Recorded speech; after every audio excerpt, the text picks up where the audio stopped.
Parliament House. The Parliament House.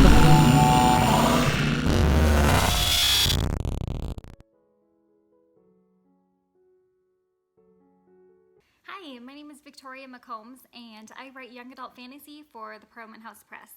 This is an excerpt from my latest book, The Winter Charlatan. Chapter 1. After frost bites your fingertips, you have 2 hours until it circulates to your heart, freezing it forever. That's what the cave mages say. That, and that bellowberries make the best pies. I believed them when I was younger, until a treacherous snowstorm caught our family on the outskirts of the wandering mountains with little protection from the unrelenting snow that surrounded us through the bleak night. Though my fingers froze, my heart didn't, and I never believed the cave mages again. Except about the bellowberries. Those pies were divine. Still, frozen heart or not, I pulled my parka closer around my neck and nuzzled into the thick fur as a harsh wind lashed across my red nose.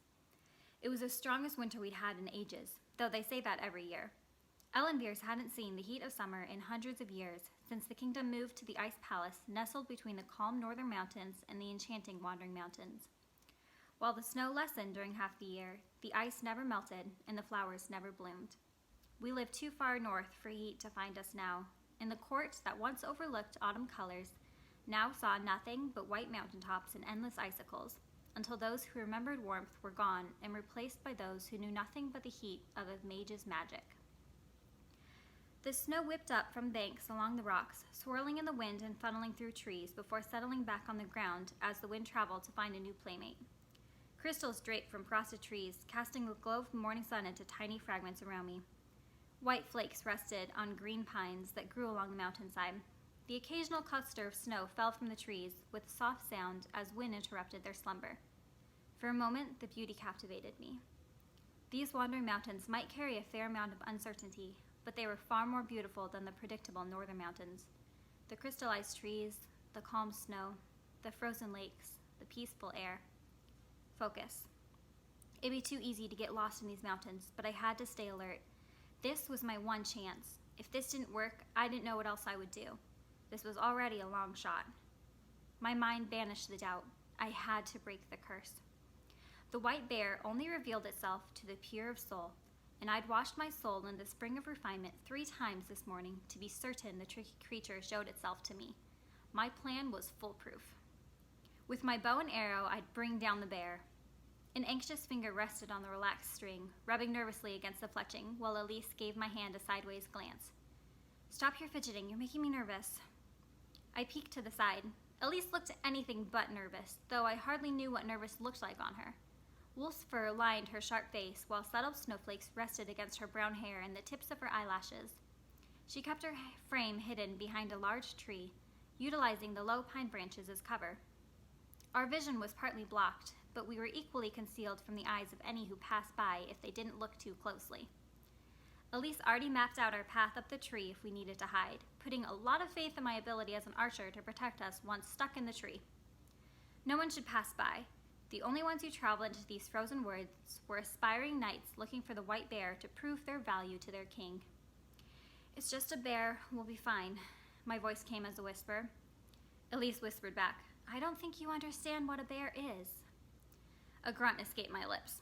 I've seen some of the knights who bring back the bear's paw. I'm just as strong as them. It can't be that ferocious. When Elise didn't reply after a moment, I looked to her, but her hazel eyes remained fixated on our surroundings as she slowly scanned the area. Large pine trees made it difficult to see much, but I appreciated the change in color that would hopefully provide an easier background to spot the white bear. We traveled out early this morning, hours before the sun peeked over the mountaintops. I always valued Elise for her reliability as a sister, but I'd never loved her more than when she agreed to join me this morning with no questions asked. Even still, as we crouched in the snow for hours seeking out the mysterious white bear, she didn't ask what I planned to do once we acquired its paw. Her unwavering loyalty amazed me, and I ranked it as one of her highest attributes. I didn't tell her that enough. "I really appreciate you being here." She glanced my direction. "Your nose is the same color as your hair. You look terrible." Her candor was another one of her attributes that I enjoyed. Still, the corner of her mouth twitched upward as she repositioned herself. Her own nose carried a tint of redness to it as she sniffed. Red was good. Red was not blue. We might come out of this with frostbite, but we were not frozen. Not yet. I'd stay here until I froze beyond thawing if it meant I caught that bear. I needed this. I took a moment to bury my nose in the hood of my parka as frosted fibers rubbed against my skin, providing little relief from the chill. Already this took longer than predicted, and my stomach complained of hunger while my skin complained of the crippling cold. Where was that blasted bear? Are you certain Briggs said he came here? I asked Elise, whose suitor, Briggs, told her where he found the white bear on his quest to become a knight. After retrieving the bear's paw, he snuck past King Olin's personal guards to hide it under the king's pillow. The queen wasn't amused, but King Olin was impressed. Briggs was knighted the next day and began pursuing Elise a week later. His instructions to the bear sounded clear. Travel east from the Caves of the People, down the Lost Man Trail to the edge of the Wandering Mountains.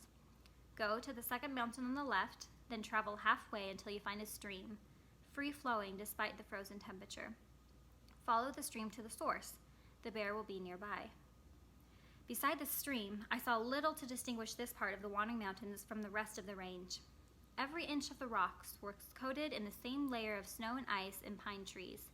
If it wasn't for the stream, with the clear water while the rest of the mountain was frozen, I wouldn't know this valley from the next. Travelers often get lost here, and it's easy to see why. It wasn't marked with the mines and the civilization like the Northern Mountains were.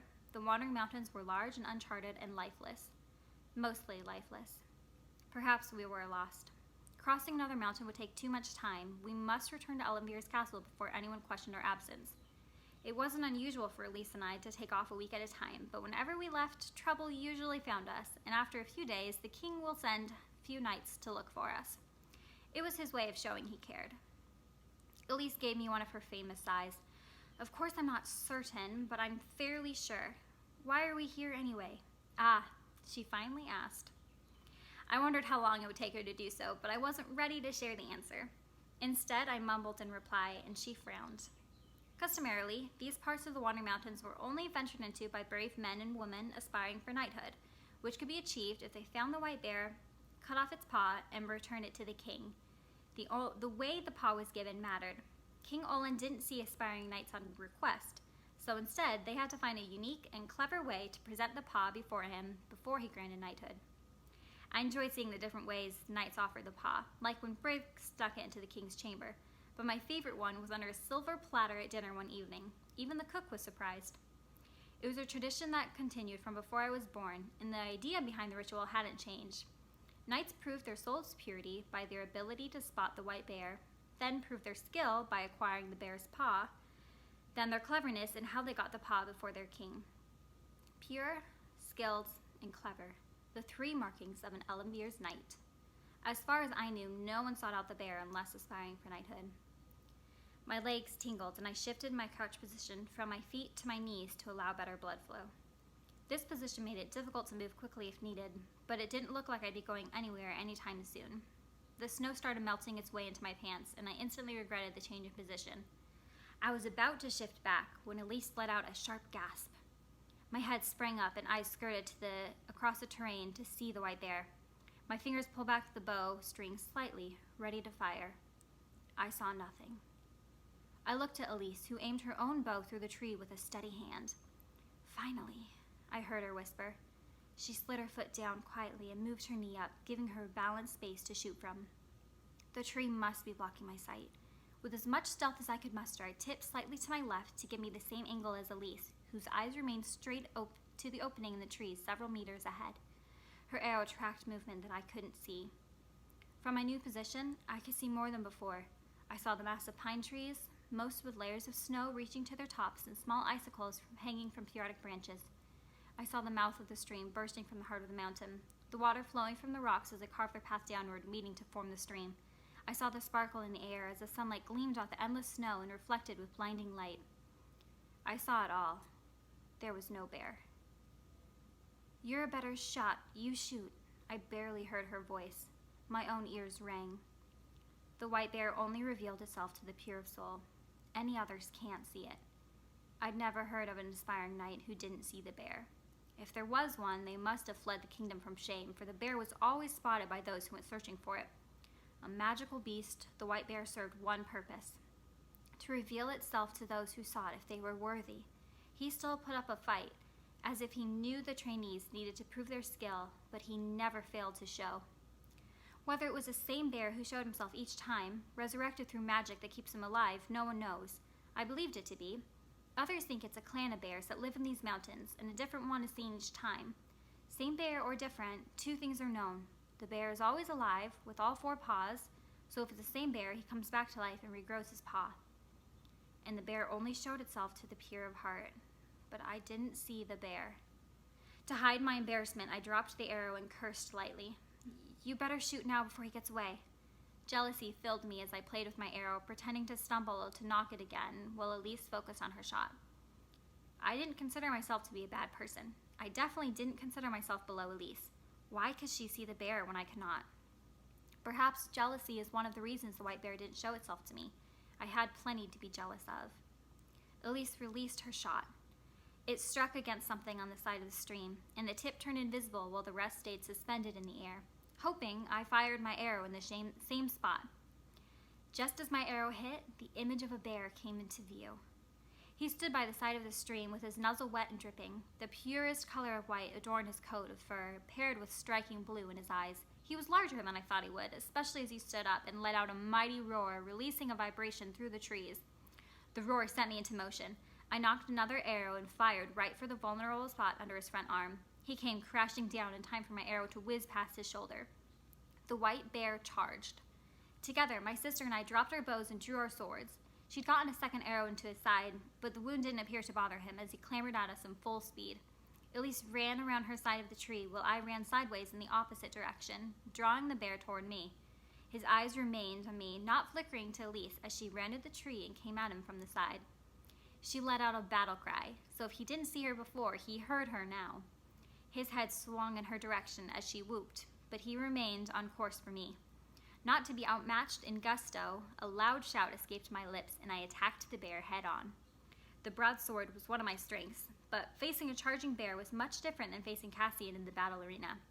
It'd be foolish to attack a beast of this size head-on, so at the last moment I rolled out of the way, allowing him to run past me. In the moments he took to turn around, I was back on my feet, and Elise had reached us from the side. Together, from our opposite angles, we charged him. The white bear turned as we reached him, standing on his two legs to swing. My mind told me to aim for his sharp paws that clawed in my direction. The paw was all we needed. But before I could swing, the bear gnarled at us, revealing a mouth full of sharp teeth, and I debated stabbing toward the face to keep the muzzle away from me. Those teeth. I shouldn't have looked at the teeth.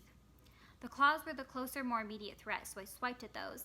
Unfortunately, I angled my sword outward too far, so as the bear swung, he hit the broadside of my sword, sending it back into the snow.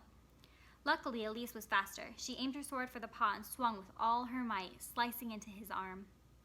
The white bear dropped to 3 of his paws and let out a roar. Before he could move further, I drove my sword across the wound to separate the paw from the rest of his body. Crimson mixed with the white terrain. Our swords stayed tight in our hands as we watched to see what he would do next. The white bear seemed to understand what we had come for, and he slowly backed up. Relief filled my chest that the fight was short-lived. My heart raced within me, and I let a small puff of breath flow through the air as I breathed quickly. The stub where his paw once was had stopped bleeding, confirming that the bear held magical properties of some sort. When his eyes fixed on us, the white bear lowered himself into a deep bow, as if congratulating us on the easy victory. His gaze lingered on me, and something flowed within. Fear. He knew I hadn't seen him. He knew I wasn't worthy. He can't know that. He's just a bear. Still, his eyes studied me for a few moments before he turned and hobbled off back across the mountain. My tight chest slowly remembered how to breathe. Elise had already pulled out a cloth and was wrapping the paw. Why didn't you shoot first? I cleaned my sword off in the snow. I dropped my arrow. She peeked up at me. You saw him, right? The accusation was clear in her voice. I feigned an innocent face. Of course I saw him. Did you not see me fighting alongside you? My voice came out slightly strained, but I did my best to cover it. I didn't need to share my failure with her or have her question why I hadn't seen the bear at first. Perhaps it was a fluke in the magic that surrounds him. Or perhaps it was the jealousy in my heart. There was plenty to be jealous of. I'll do better. I'll be better. She fastened twine around the cloth and tossed me the paw.